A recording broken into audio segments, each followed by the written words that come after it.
right, well, thank you all for taking time out of your schedules to gather this morning. I don't know how best to proceed. If you really welcome, most of all, just having a discussion with you and see what's on your minds. If you want me to spend 10 or 15 minutes just kind of opening it up. How long do we have? We have like Until 1, so Till 1? 1 hour. Okay. My passion at the FCC, as many of you know, has been the media, but I've also been very interested in the telecom issues, obviously. And where I always like to start out is saying, you know, you can't really segment any of this stuff. We live in one big communications ecosystem, and part of it is traditional media, and part of it is new media, and part of it is telecommunications, and part of it is broadband and the internet. And it all just kind of comes together, so it's not just, you know, trying to fix the problems of one and ignoring the other, but if we're going to have a communications infrastructure that really benefits American consumers and American citizens, we have got a lot of work to do. And to my way of thinking, we are not keeping up with our communications infrastructure in any shape, manner, or form, whether we're talking about getting broadband deployed and adopted to all of our citizens, or repairing the ills that have been visited upon traditional media, radio and television and cable by not just the rise of the internet, but just, or even more importantly, just all of the consolidation and lack of public interest oversight that has characterized the country's treatment and interaction with those kinds of media, and then just trying to come to terms with the internet itself, and how are we going to A, get the broadband out, and then B, how are we going to ensure the openness of the internet, or internet freedom. I hate that term, network neutrality, because it's hard to get anybody excited about neutrality. So I like internet freedom, or I like open internet, and I think, you know, if we could really change the terminology, maybe we could have a better national discussion of the future of the internet. But when I went to the FCC, as I said in this little article, which is incidentally distilled from a much larger paper, well, about twice as long, and much larger, that's up at the Shorenstein Center website, Harvard University's Kennedy School, where I wrote the paper last semester. So you can, if you're interested in this and would like to see a longer version with a little more focus on the journalism part of it, this is mostly Columbia Journalism said, you know, we want to hear about your FCC experience, so focus on that. But I talk a lot more in the longer paper about the challenge to journalism and how journalists should be responding to that. The question being, should they be agents of change if they see something really amiss in the journalistic world? But what I found when I got to the FCC was just this ongoing bazaar of media and telecom consolidation.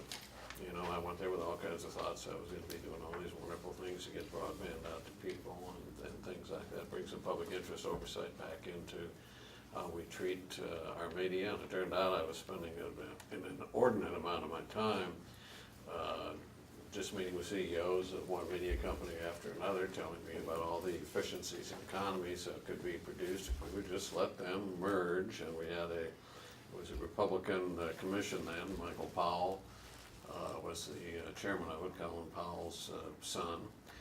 So I was in the minority by myself for a while, and then joined by Commissioner Adelstein for a few years, about less than a year after I got there.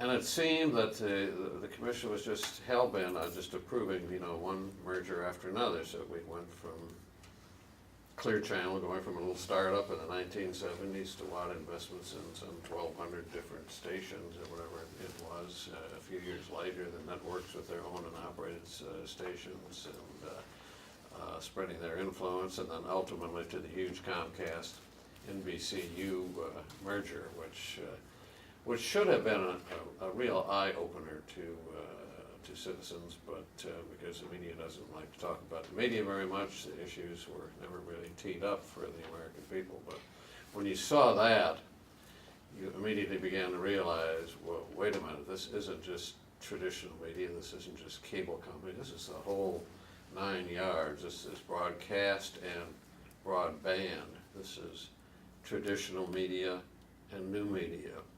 This is distribution and its content. And that's the old John D. Rockefeller recipe for monopoly, as I remember it. You have distribution, you get the content, you've got the whole thing. So it just struck me as just awesome in its depth and in its breadth. But yet, as you know, after this was Democratic FCC by this time, Chairman Janikowski had arrived, and I was expecting lots more in the way of reform and lots more in the way of public interest oversight, but instead we got David Cohen and Brian Roberts and the Comcast team down there for this merger shortly after the Democrats took over the FCC. And Chairman Janikowski conducted a long and rather comprehensive investigation. We put together a special team with Comcast. They came out with the wrong conclusions, but I must say they did a thorough investigation on the facts of the case.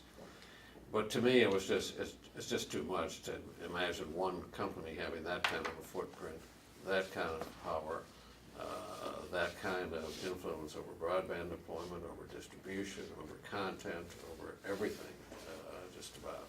But anyhow, it was approved on a 4-to-1 vote, with my being the only dissent, and I thought that would be the last we'd hear of Comcast for a while, because they had to pay off that big merger, expensive transaction. But lo and behold, last year they paid off the remaining, what was it, for the last 49%, many billions of dollars. And then this year they say, well, no, we got enough money, we can do Time Warner Cable too. And that's what's pending now, or will be shortly. I don't know, have the papers been delivered yet? I don't know if the veto has been delivered, but they'll be there shortly, and we'll have one of the biggest lobbying campaigns again ever at the FCC and at Congress, and among any interest group that they can persuade to write a letter to the FCC saying, whoopee, this is great for us. And because their pockets are so deep, they have so much money, they have influence with a lot of groups you might not normally expect to support something like this, but because those groups are dependent upon Comcast and other ISPs, AT&T and Verizon for support, they sometimes end up supporting things that are not in their ultimate best interests. So I don't know what's going to happen here. I like to think in my more optimistic hours of the day that maybe the new chairman will find the courage, or at least make up his mind that this isn't good. But who knows? I mean, he ran the cable industry for many years in Washington. He ran the Wireless Industry Association for several years when I was at the commission. Very smart guy, surrounded himself with some good people. He says some good things. He gave a speech yesterday I was happy to see on native lands, which I had urged him to do, but we haven't really asked him to perform yet. Now, he does look like he's going to be performing on shared services agreements and joint marketing agreements and all of that, but we'll have to see how far that goes, how effective it is, and how he really gets it done. But I don't want that to be the end of his media reform agenda. I want that to be the beginning of his media reform agenda. And to me, that agenda would involve, number one, starting to say no to some of these mergers. They did, Janikowski did find it in his heart and mind to come out in opposition to the AT&T T-Mobile merger last year. That was an exception to the rule. It took him a long time, but at least we got there. But now I think since then there have been many other deals, Sinclair and Tribune and Gannett and Belo and several others. So the consolidation continues. It's not going to end until somebody says it is public policy that this has to end. It's not going to end by itself, and that would have to be either the Congress or the FCC, and the Congress doesn't say much of anything now of a substantive nature, so it would be the FCC. So that would be number one on my agenda, on my media agenda. Number two would be restoring some public policy oversight to our media, our broadcast media. And of course, when you do that, that has some spillover effects into newspapers too, where you have newspaper and broadcast cross ownership. But the commission has spent the better part now of starting in the Reagan years and then picking up again when George Bush 43 came into Washington.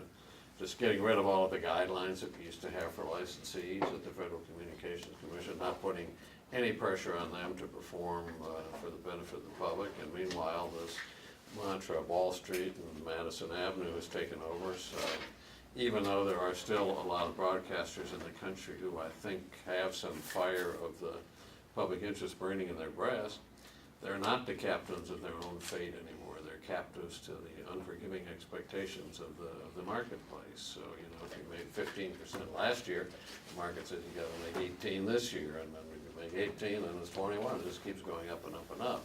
And it doesn't leave a lot of money, a lot of resources for them to expand their services in behalf of the American people. I'd like to see us go into some guidelines where in exchange for giving a license free to broadcasters to use the airwaves that belong to the American people, that they would have to have some commitment to covering public events and public issues and covering the diversity of their communities, the cultures of their communities, doing something about the lack of female and minority and diversity ownership of broadcast properties.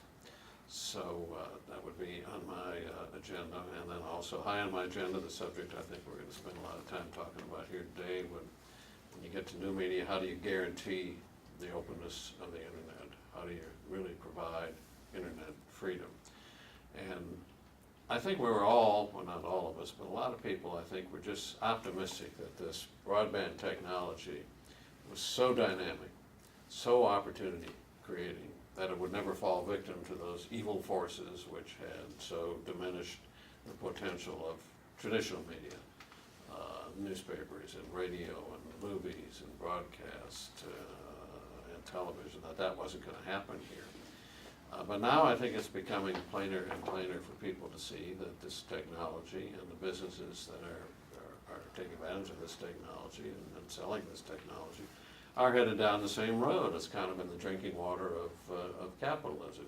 You strive for market power, you strive for the maximization of profits, and you can't blame just business for that, because that, as I say, is kind of the drinking water of the system that we decided our communications infrastructure would be part of. But you can blame government, and you can try to pressure and persuade government to do something about it. So when it comes to the broadband internet, there are a couple of things that government could be doing. Number one is to do something serious about deployment of broadband, and I don't want to get too much into that. You all probably know more about that than I do here, but you know, every study you see, just about every study, except some of the industry-sponsored ones, show that we are really a laggard internationally when it comes to broadband. We're like, according to the OECD, number 16th in penetration. You know, we're way down in speeds. I saw some report the other day that said we're 55th in speed, but I haven't seen the exact specifics of that.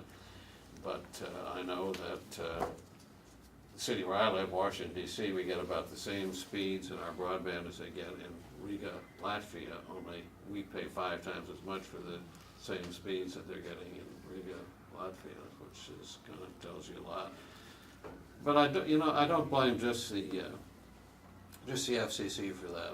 I blame our entire government, and I blame a real lack of understanding of how we build infrastructure in this country historically. And it just seems to me, if you look back over the history of the United States, when we build infrastructure, it's always kind of a public-private partnership. There's a government vision. There's something that is a priority for the country. Go back to the days right after the Revolution, and then it was, you know, bridges and turnpikes and roads and canals, and then time went on, it was regional railroads and transcontinental railroads, and on into our own century, the interstate highway systems in the 1950s. Rural electrification, that was a huge infrastructure challenge, and plain old telephone service also. But you know, by the time I got the commission, we've been through the years of Reagan, and now Clinton was gone, and Bush was back in there, and the theory was, well, the market will do all of this. You know, it was a total misunderstanding of American history. It was kind of an un-American approach to things, actually, if they had studied their history and known their history.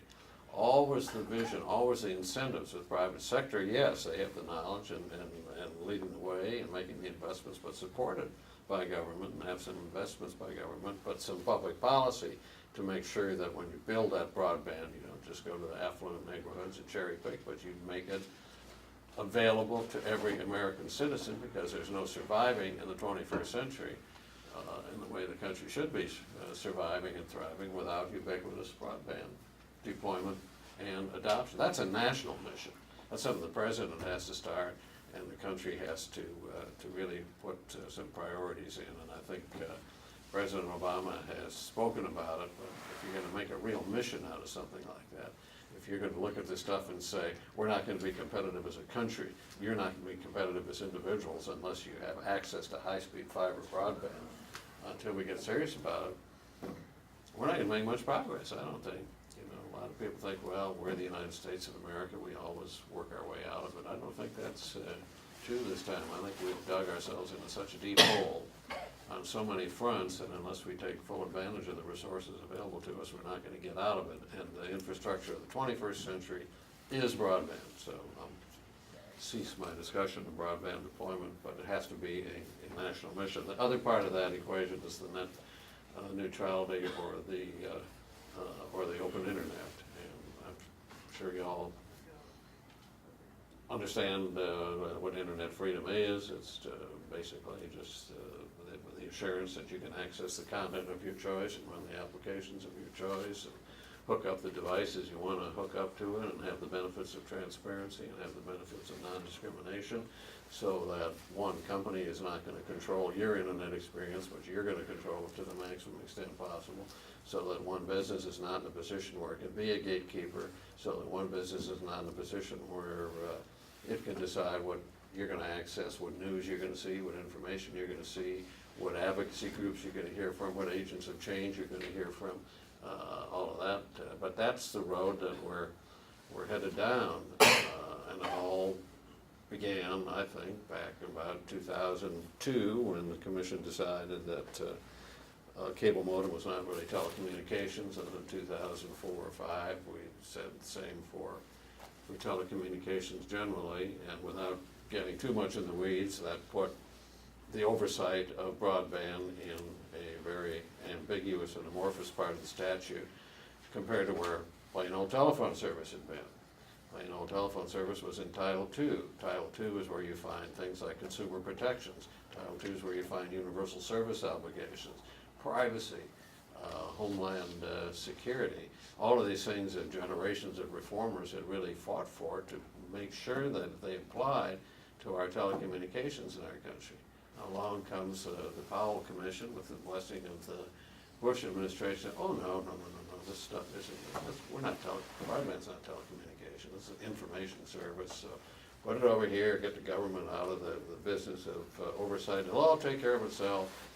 Companies will come to Hawaii, the islands, rural parts of America, all by themselves, even if there's not a business case. Somehow this broadband will get built. And it shouldn't have taken too much perseverance to understand that was not going to happen on autopilot. So we made that huge error. I think we're the only country in the world. I once called up Yochai Benkler at Harvard, and I said, do you know of any other country that has gone down this road of semantics, what's the difference between an information service and a telecommunications system that has had this battle over linguistic exegesis or whatever the heck you want to call it? And he got back to me a couple days later, and he said, I can't find anybody that's done that except the United States of America, at huge cost. So finally, we pushed for the adoption of some internet freedom principles. You couldn't get very much. You couldn't get any rule or anything out of the commission in 2005. I think Kevin Martin, Republican chair, was chairman at that particular point.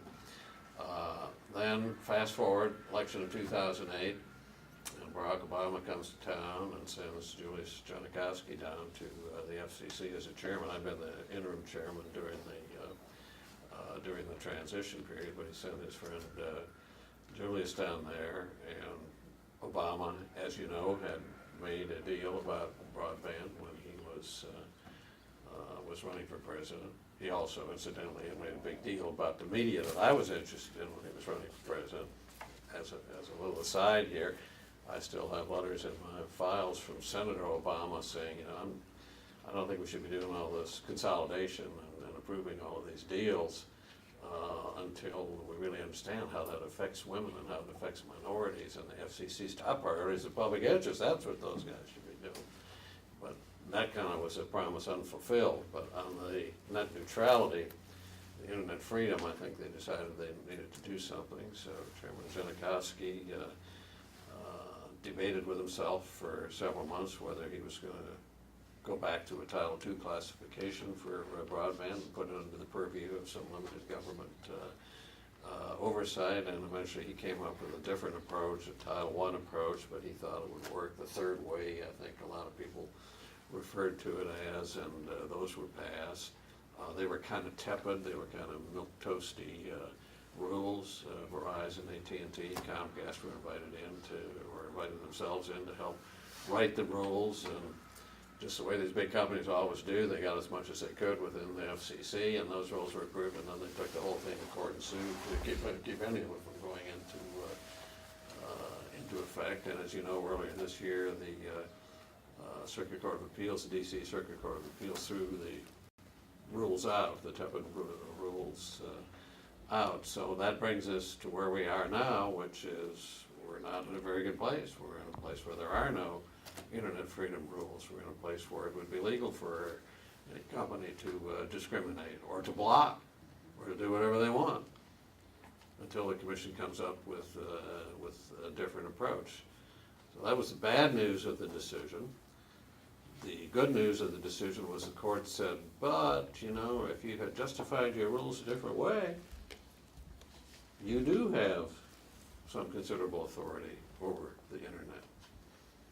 Like you could call them Title II. And the court actually issued, I think, pretty much of almost an invitation for the commission to do that. But, you know, that's still pretty controversial, and persuading the FCC to do that in a town and in an era when big money and special interests and privilege are everywhere.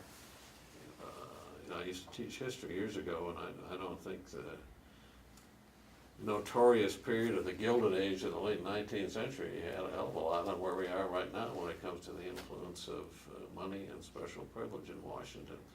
So for the new chairman of the commission, and we'll see where he's going to go. Nobody knows where he's going to go, but he knows he would be in one battle royal if he went with a Title II classification for broadband, which would open up the ability to have some public interest oversight of the internet. He knows Congress would be very mad. The Republicans would probably try to put the FCC completely out of business with all its funds at that point in time.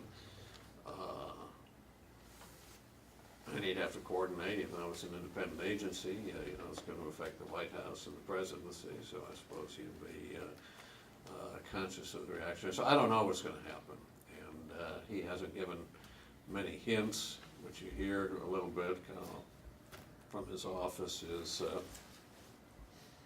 anybody who's for Title II better make it plain that we know that, you know. So maybe they can be pushed, I don't know, but I'm certainly going to be doing everything I can to push them into a Title II classification. So we can talk more about that too. Why is this important? Why do I get so wound up about these issues? It's not just from, certainly not from a technology standpoint or anything arcane. I'm worried about democracy. And, you know, when the Janikowski Commission came, and one of its first charges was to drop a broadband strategy for the United States, where we just had passed this Bush hands-off, no government involvement. So obviously the Obama administration wanted something more active for that, and we got it. But I pushed really hard. I said, you know, this isn't just about wireless. This just isn't just about technical matters. This is about democracy. this transformative technology that can do so much to enhance democracy, to inform our civic dialogue, to create opportunities for our people and all of that. You have to look at those implications of it because it's that far-reaching in its potential. It's the most transformative communications technology probably since the printing press, and maybe even including the printing press, I don't know. So you have to really be serious about that. But we should be in a golden era of a golden age of communications. If we can repair what has gone amiss in traditional media, if we can come up with some innovative new things, and we need to, because when you get to talking about journalism, and we can talk more about that too, I don't want to go on forever here, but we know that the old journalism in the 50s and the 60s is gone. The advertiser model for journalism is gone. We know that we've lost maybe 20, 30, 40, I don't know, 1,000 reporters. I don't know how many. We got too many reporters walking the street looking for a job rather than walking the beats, trying to uncover a story and trying to hold power accountable.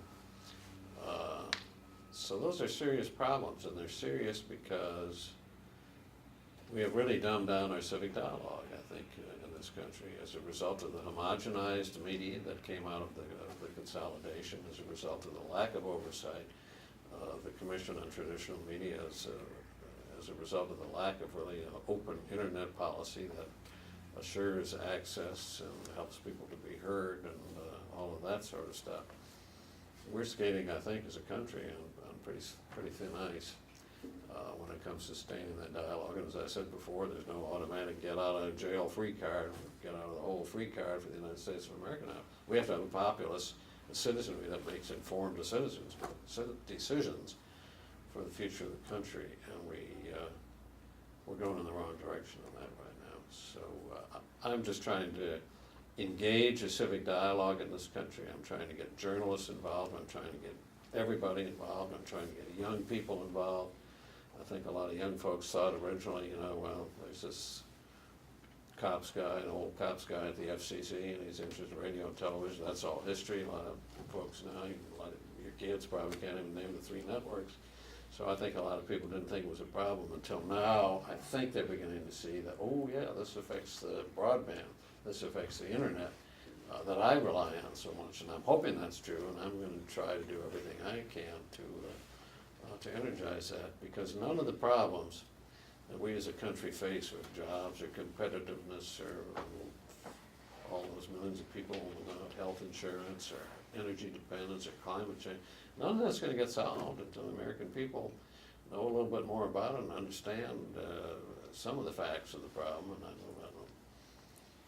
And I just don't see that happening with all this footsie infotainment and the kind of stuff that passes for news, and an environment where opinion substitutes for fact, and whoever shouts loudest wins the debate. That's what we need right now.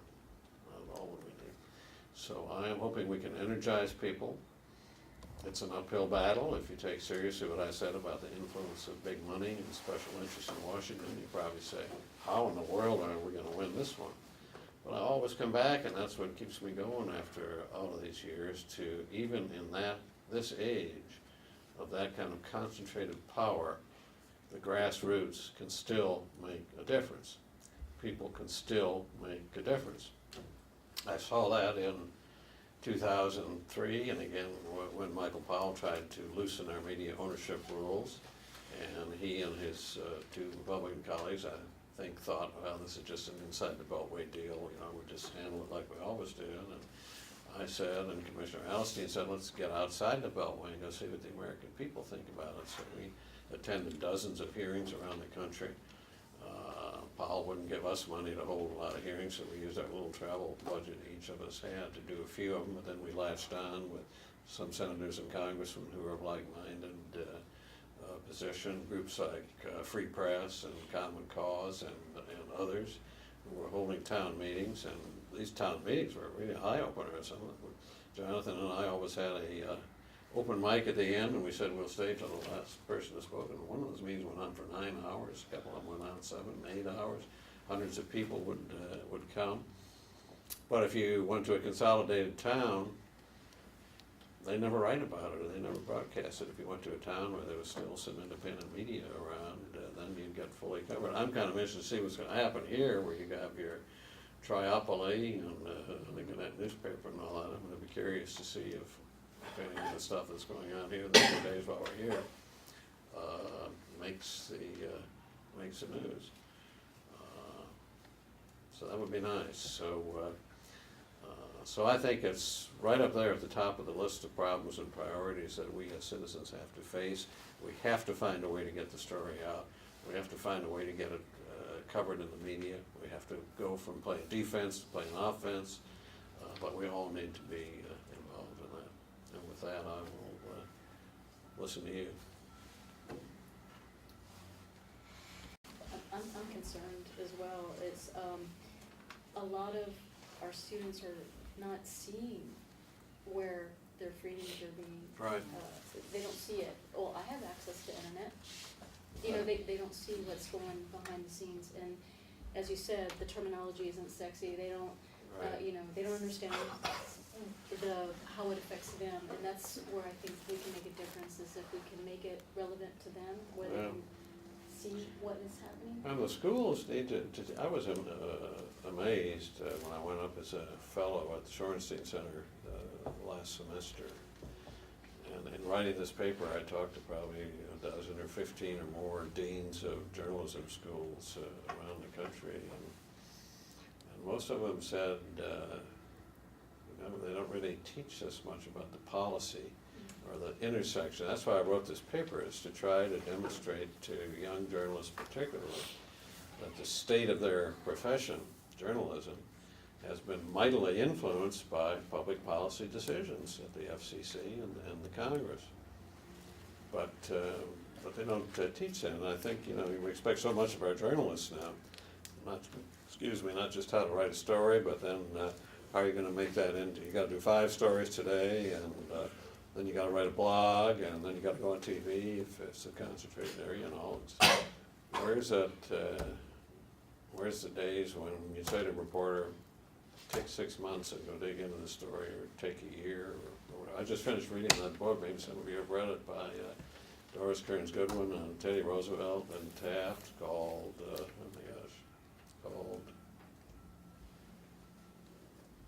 I should know this. Doris Kearns Goodwin.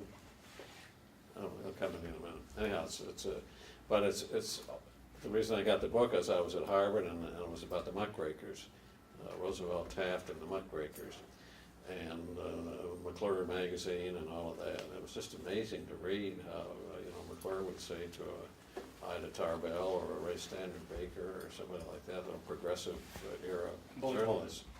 Bully Pulpit, that's right, thank you.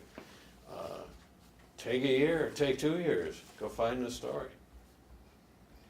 But you also had people back then that were willing to read, in a couple of installments, a 50,000 word essay. Now they tell you, even with this here, I submitted my larger paper, and I said, no, 3,000 words is all we can do, 3,200 words. So it's like killing my children, the stuff I wanted to have in the paper, and that I thought was essential. No.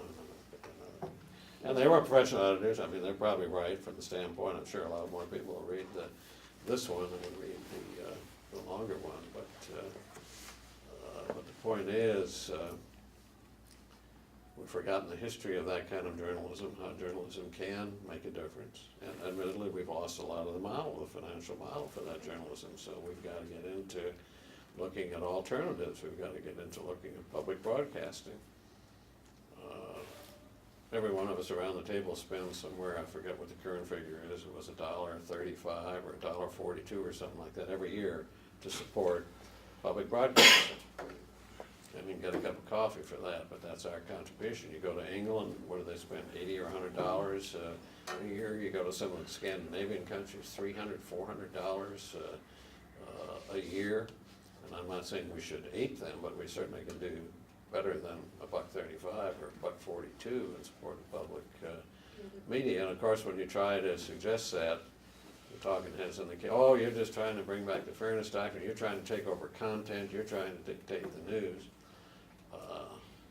But they should look at some of the ranking that comes out every year, ranking democratic nations they rank countries according to the extent of the democracy they have. And we're not at the top of that list anymore.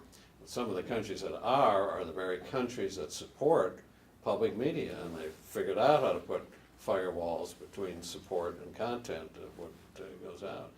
So we need to look at that. We need to look at nonprofit models for journalism, for the internet, for newspapers. I don't think newspapers are history. Some of them are, but I think they're not going away. And most of the news that we watch every day, even on the internet, maybe 80% of it, 85%, according to Alex Jones, who runs the Shorenstein Center up at Harvard, still comes from the newspaper newsroom, the TV newsroom, not being generated on the internet.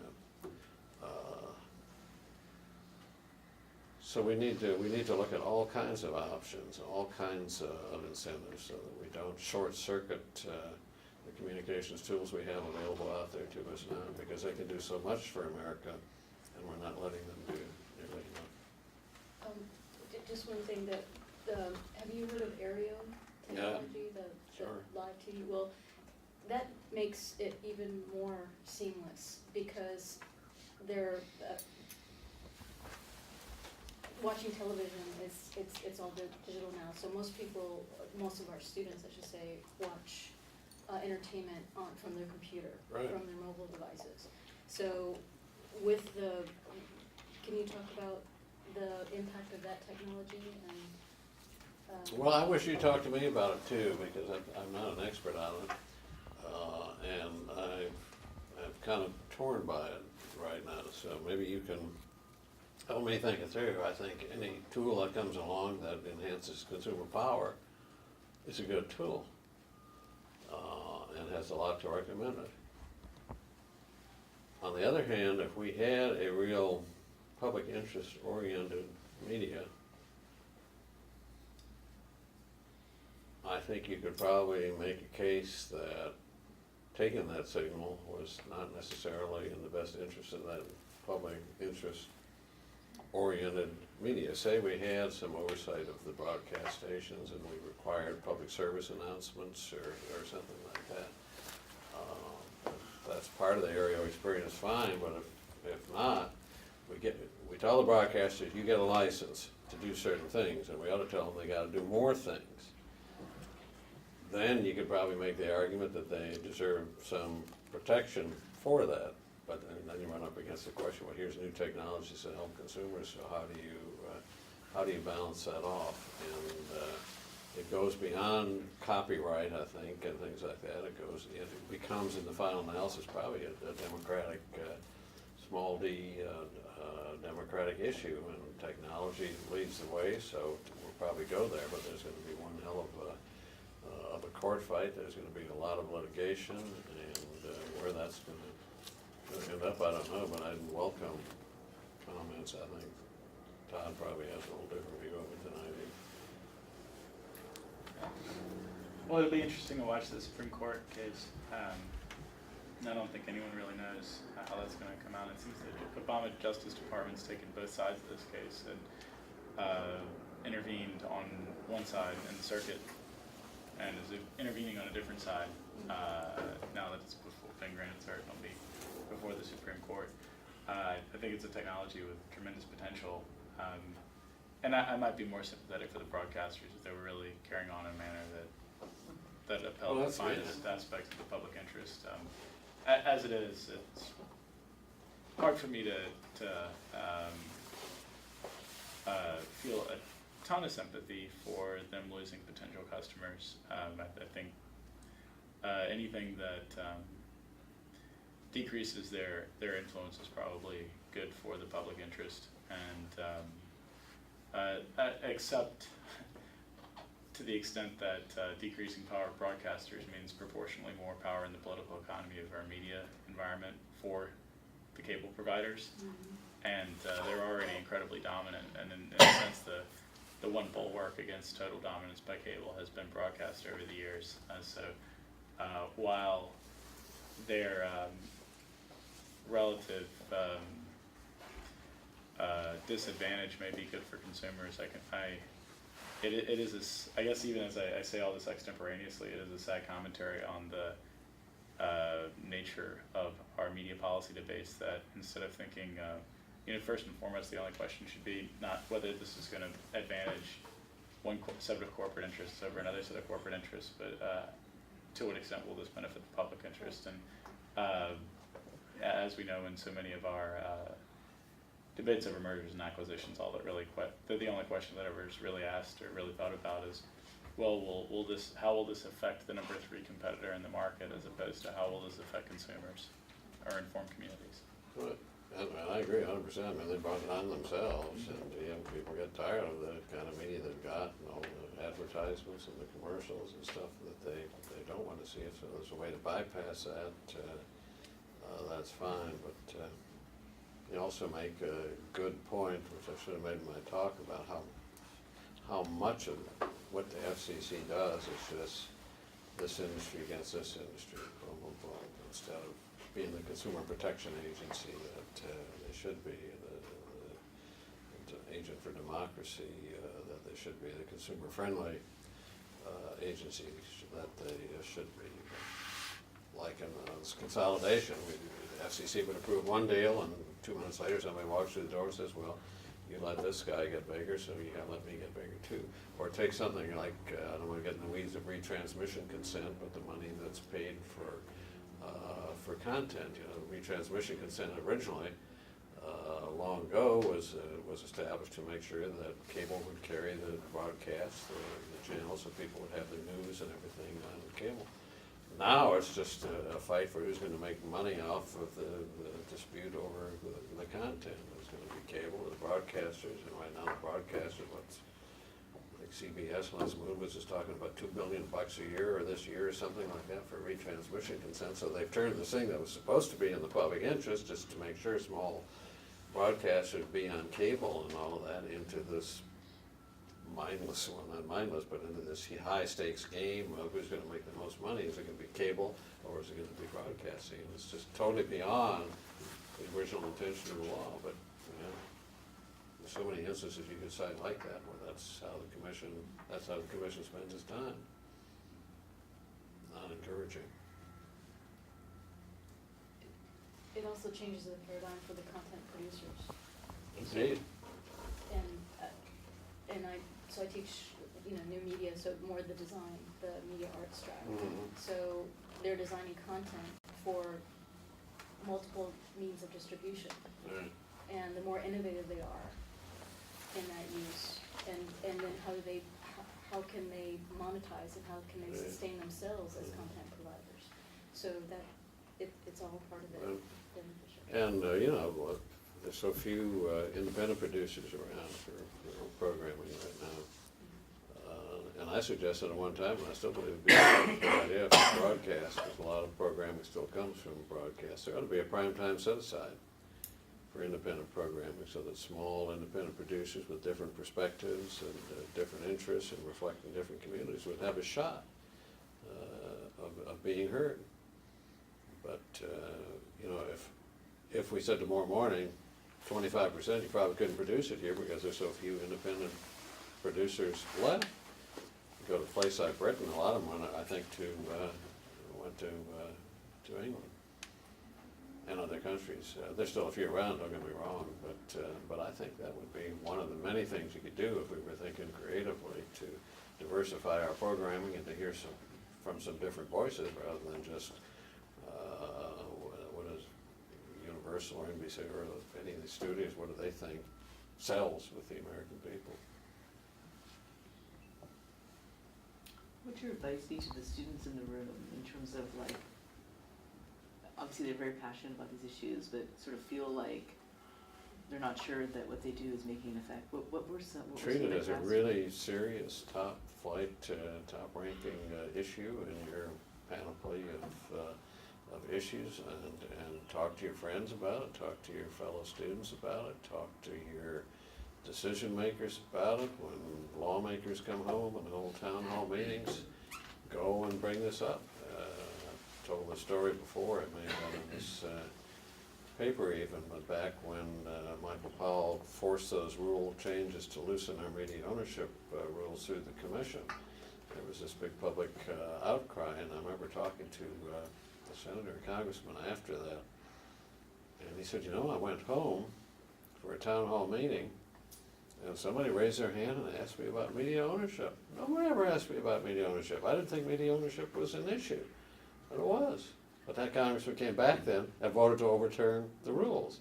That's why I still have some optimism on grassroots action, and we saw it with PIPA and the SOPA, and you've seen it with net neutrality, and Todd was, and the leaders of some of the other groups delivered just a couple of weeks ago 1 million signed petitions to the FCC, took them down there physically, saying that on this internet freedom issue, the commission ought to reclassify broadband as Title II. So we got to keep that up. I think, I don't know when Chairman Wheeler's going to come forth with his suggestions, but the time to apply that pressure is now.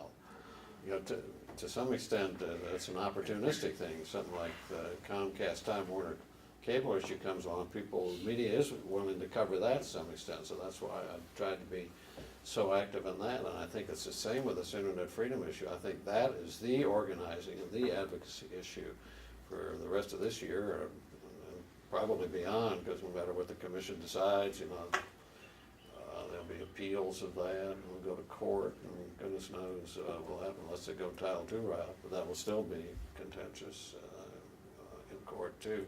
So these issues have a little more visibility now than they had, I think, back even in 2003. More people are aware of them. As I say, young people should be more concerned too. So I don't have a silver bullet solution. There's no one thing we can do. It's just got to bubble up.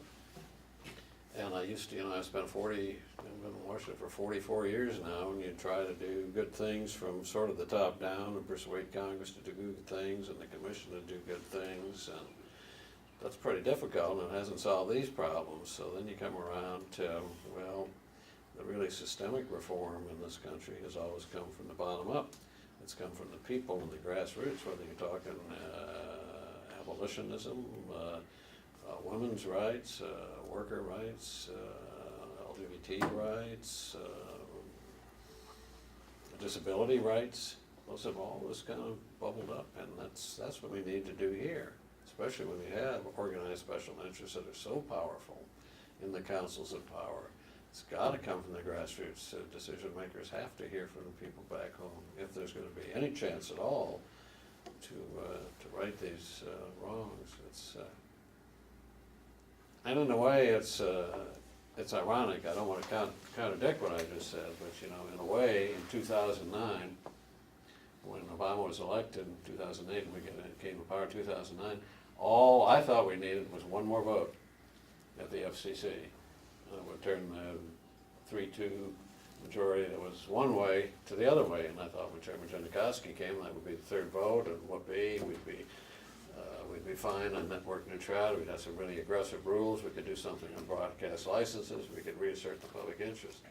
But it didn't turn out that way. So locking one vote, then you got to go around and try to get this big grassroots discussion all around the United States kind of energized so that you can so impact the environment that one vote up there maybe changes her mind, and the government would change its mind. But again, that's the way history works, that's the way reform works, and I think that's what we're going to have to do now. And especially if we're serious about it.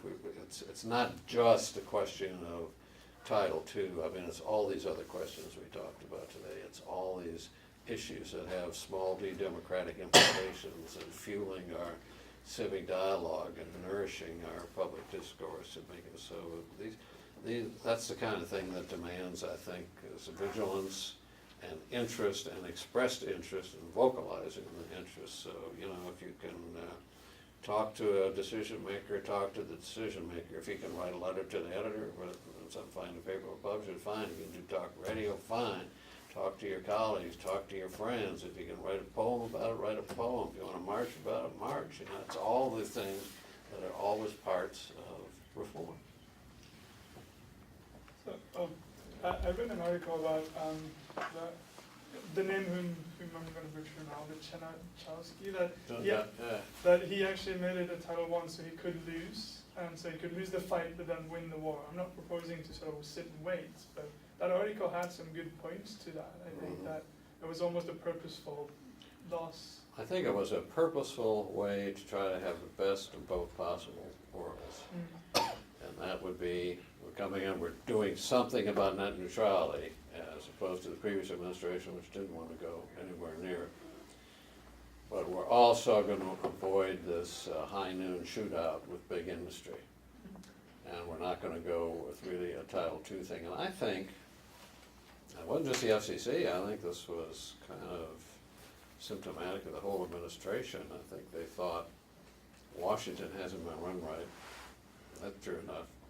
I also thought they could do it better. They haven't proved that yet, but we can talk to the pharmaceutical companies on health, we can talk to the energy companies, we can talk to telecommunications companies.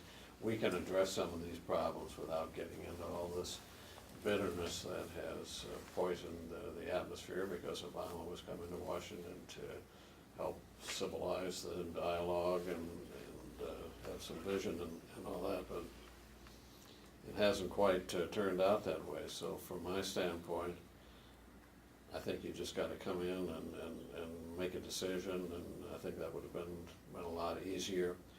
I think even if you had Title II, by this time business would long since have adjusted to it. Businesses want what they want, yes, but they also want certainty and knowing what the rules of the road are. And so I think if you say these are the rules of the road, they'll figure out how to survive. But we have Title II classification. Verizon's not going to disappear, and AT&T not going to disappear. Comcast is not going to disappear. They're all going to be around, still making a lot of money and adjust to the rules of the road. So we can have good rules, and we can have prosperity. And if you have the right rules, you'll have more prosperity. If you have the right rules, you'll have some competition for these companies. And competition is what benefits consumers. Competition is what brings lower prices and all the rest.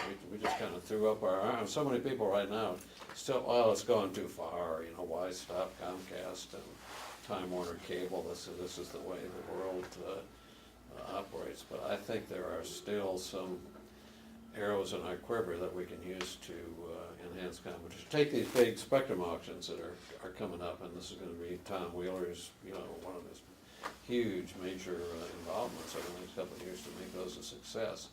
Well, if those end up just taking a big swath of spectrum from big broadcasters and depositing it in the laps of big wireless, that hasn't served the public interest. That hasn't helped consumers. That hasn't brought new competition. That hasn't helped women. That hasn't helped minorities. So why aren't we thinking now about writing these rules of what incentives can you have in that auction that will help minorities and competition and diversity groups and all that? And then they'll say, well, designated entity rules and all those things, they don't really work. But they haven't worked so well because they always wait until too late to get thinking about the issue in the first place. I remember when we did the AWS auction, when I was still at the commission, and I said to Chairman Martin at that time, let's get going on this. But he waited and waited and waited. Finally, we did some designated entity rules, but by that time it was so late, they weren't as well thought out as they should be, and they didn't work like they should have. So now everybody says, well, that kind of stuff doesn't work. But if we'd thought about it a little bit more, I still think there's ways that we can incentivize these other groups in this auction. That's a big test in my mind for how Chairman Wheeler runs the FCC, if he comes up with something that makes sure this, again, isn't just discouraging one industry to the advantage of another industry. Let me say it out. So can we help sort of frame the discourse better? I think people are when I see lobbyists talking about being against net neutrality, they actually talk about internet freedom from the company's perspective, that they could do whatever they want with their connections, right? Whereas we have to sort of, we have to frame the discussion from kind of a freedom for the individual, right? Absolutely. And And that's what it's about, they'll try to say, oh, it's government regulation and you're trying to take over what we're trying to do is make sure that the consumer is in maximum control of his or her experience on the internet rather than the companies Right. doing their gatekeeping and telling you what you can see and you can't see. That's internet freedom. If we let the other side appropriate the term of internet freedom for their own do, then we're really in worse shape than I think we're in. That would be inexcusable, because I think internet freedom, unless you come up with something, maybe just call it net freedom, but I think that's a term that should work to our advantage, and we ought to be using it to our advantage. Yeah, what Verizon went to court and said, we basically can block stuff because we have a First Amendment right to freedom of speech. And, you know, how can you let somebody get away with an argument like So like we that? basically have to be better at educating everyone. Oh, yeah, we in have, part of the absolutely, conversation, to frame absolutely, that yeah, discourse. and we have to get off the defensive and on the offensive. And I think there should be ways to do that with these issues. How can you significantly operationalize what you're talking about from the bottom up, other than just a few starting it and, you know, they don't get heard? And how do you get that broad base to understand what you're saying and operationalize that and Well, communicate it's it? hard. There are groups. I mean, I work for a group called Common Cause, which, as you know, is a grassroots organization. National headquarters in Washington, but they've got a presence in some 35 states. They have state offices, I think, right, Don, in some 35 states. So that gives you some grassroots organizing, and and we're not there yet, but I would like to see that organization run to such a way that when a congressman or somebody or some event is going on in the community that's important, where you can bring this discussion up, get a member there to bring it up at the grassroots so that person can see back home. Old rallies, be demanding. Some people talked about boycotts. That's kind of hard to envision, but we can try it. I just think, again, there's no silver bullet, and you have to be somewhat opportunistic. But when these issues come along, take full advantage of them. Try to get whatever media you can out of them, which is I'm trying to do, both with the internet freedom issue on the Comcast Time Warner cable. Because at least those are issues that the media will write about a little bit. When I was going around talking about media ownership, you know, it was very hard to get media to cover that because they don't want to talk about themselves. But everything you do, try and do in this paper is energize journalists. Are there a significant number of people that are thinking like you that are opinion leaders and have enough power to do that? I think so. I think there's great unease in the country, and I think most polls show that the majority of Americans are pretty well cognizant that things are wrong. Something is wrong. What I saw when we went around in the media ownership hearings, and these hundreds of people would come out at night to talk about it, is an understanding that something had happened to their news and their localities that wasn't good. But they're not always as well informed as you would hope, because media wasn't writing about it. Media wasn't telling the story, and they weren't about to tell the story because it would be their ox that was getting gored by kind of the stuff I was proposing and that other folks were proposing. But I think yes, I think there's critical mass out there that we can build on and turn it into reform. I think the American people were kind of voting for reform in 2008. They didn't really get it to the extent that I had hoped we'd get it. And I think that they still are. If you look at the polls on some of the issues, minimum wage and other issues, people are not where the government is at all on a lot of these issues. Is there an understanding that special interests wield too much power in Washington? Yeah, probably 90% of the people would say that. So we need to build on that. We need to figure out how to direct that and how to turn that concern into a demand for action from the grassroots. And at that point, I think that's when the politicians and the regulators, to some extent, sit up and start paying attention. About all we got to build on. I mean, you Yeah, know, but can the medium be the message there and just have people, you know, from the bottom up, get that message? yeah, the medium can help. I mean, local community media, public radio, those independent broadcasters and newspapers who still exist, although there aren't as many of them as there were before. PEG stations, low power radio. I think, that's one good promising thing that's really happened, is that we're about to double or triple or maybe even more the number of low power stations that we have, and that's not the same thing as having the major network station in town, but at least it's something.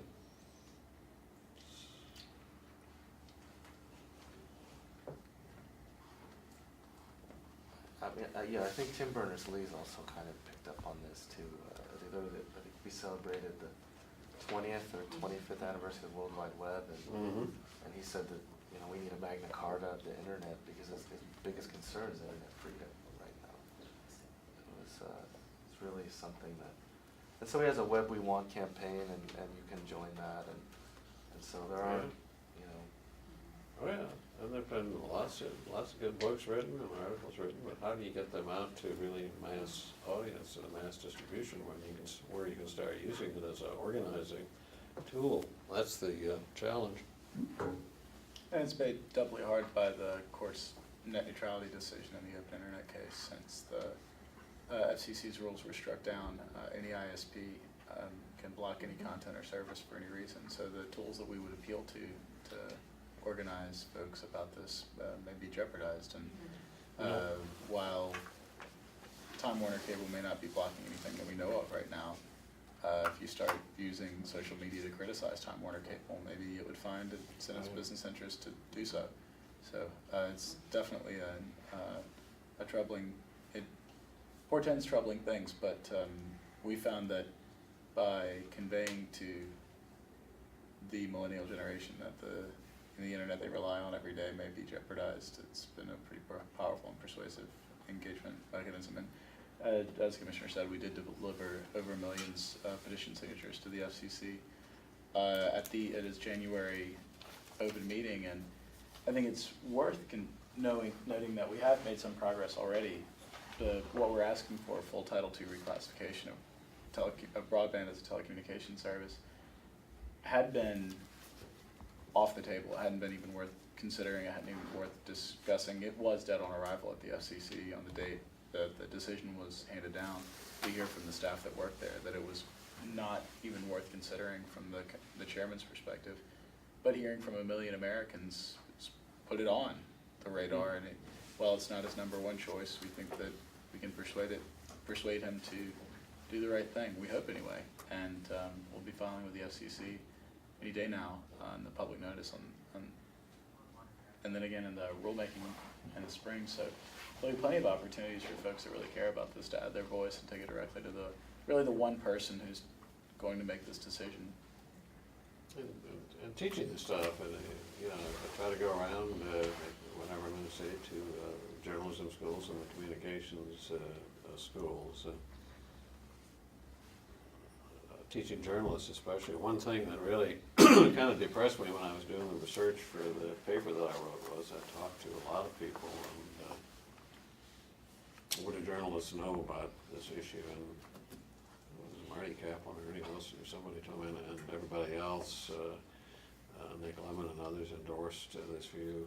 And what they were telling me was that if there are 15% of the working journalists in this country who are even aware that there is such a thing as a media reform movement, they would be surprised.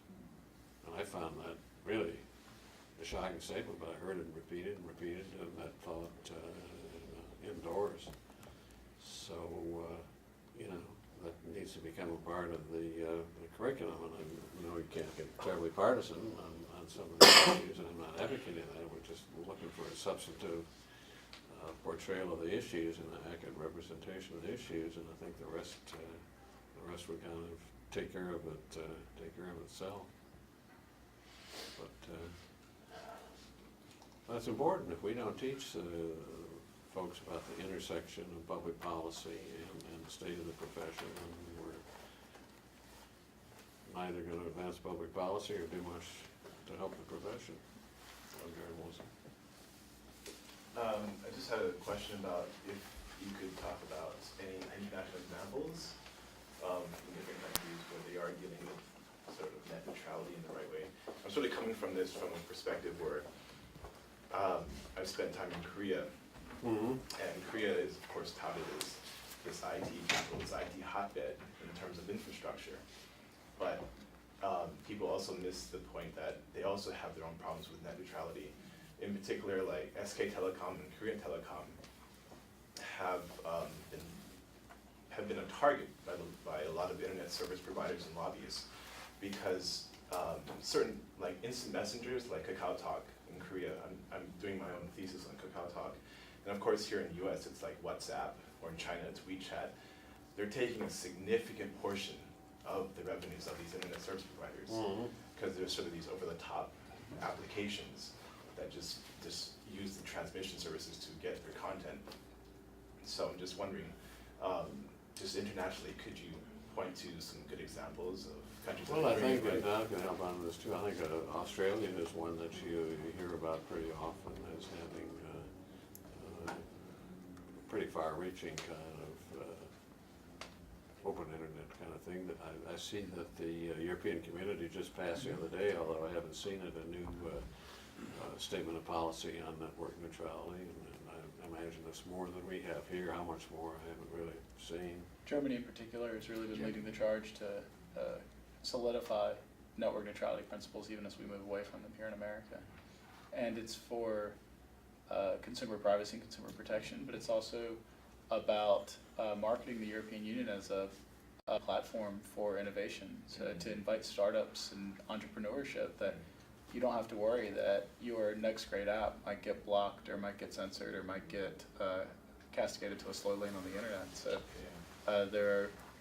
it's in, I would say, everyone's best interest, both from the social goods and the sort of the club goods and the positive externalities of connected communities, as well as the financial incentives of everyone involved, except for the network and providers that we have strong open internet. In South Korea, the grassroots organizations are really pushing the IT benefits of net neutrality, so that you're coming to Korea itself, like Germany, that you can benefit from the fact that your app is not going to be, as you say, relegated to 50 megabit per second, transmission. So yeah, there's that very strong push, at least in South Korea. It's not so much the privacy aspects of it, but it's very much the entrepreneurial aspects of it. You can see it in the grassroots area in that way. So what do you think is the chance that the internet will just split up in several different networks? I mean, there's been a lot of complaints and a lot of sort of pulling back and forth between the EU and how it's managed in the US. Do you think there's a chance that it'll just split up in several different networks? I suppose a chance, I don't know. I've got all this dispute now over ICANN and the domain names and all of that coming up, and that has to be properly managed. But hopefully that can be done, and hopefully we can put this technology to its maximum use, put the internet to its maximum use as a whole. You got any thoughts on that? I mean, it's things we already do with all the Chinese firewall. There is the idea that consumers on the edge, can connect to whatever content they want, unencumbered by discrimination or third-party manipulation that's been the ideal, but it hasn't been the reality for quite some time. So I think the idea of real chance we may move increasingly in that direction, particularly as other political agencies find that they, in their best interest, to manipulate what consumers have access to. And we know that, particularly during the Arab Spring, there were governments that were shutting down the internet domestically or shutting off access to particular social organizing tools domestically. So, the Iranian internet during in 2009 was not really the American internet or the Chinese internet. So I would say in some sense we've already arrived at that rather dystopian future. There's a related concept called the networked authoritarian state, sort of like China actually is seeming to be opening up, but in reality is restricting, and so I think that in a lot of ways is sort of where we're going to. We already have a huge amount of censorship, aside from just the, what we can access. There's a lot of other types of censorship that are, that people aren't aware of, that we talk about. Even like, hacking or denial of service. I think the United Nations had a really interesting statement about this, or the vague laws for the sort of big intellectual property things, like what Connie's researching, the vague interpretation of the laws and so forth on an international level. So it's emerging around us, and I think citizens don't see it, right? This loss of liberties, right? The premise we have to imbue, I mean, nobody knows where this stuff is gonna go, nobody knows where technology is gonna take us or anything else, but what we need to understand, what our government needs to understand, and people need to understand, is that this is hugely invested with the public interest. What happens, and if we're gonna move our civic dialogue and our news and information infrastructure and all that stuff more and more toward the internet, then it becomes so, as I say, invested with the public interest. We have to arrive at the conclusion that public policy oversight is essential, and there's a reason for that, and it's an ongoing thing. So, the issues are going to change, and that might be Title II, and that might help a lot, but there are going to be other problems tomorrow and the day after that. And we don't want to start each of these issues off way back where we are right now. Is this of interest to the public at all? I mean, is it important to the future welfare of the public? And of course it is, but that's what's lacking right now, is that understanding and that premise. All right, we need to do something about this. Whether I get broadband or not is important to my future. Whether I get a job, educate myself, or take care of my health, or get the news and information I want, or we get a civic dialogue that underpins democracy. That's the fundamental premise that's got to change, and once that premise has changed, then I think you're in a much better position to deal with these questions that are bound to come up year after year after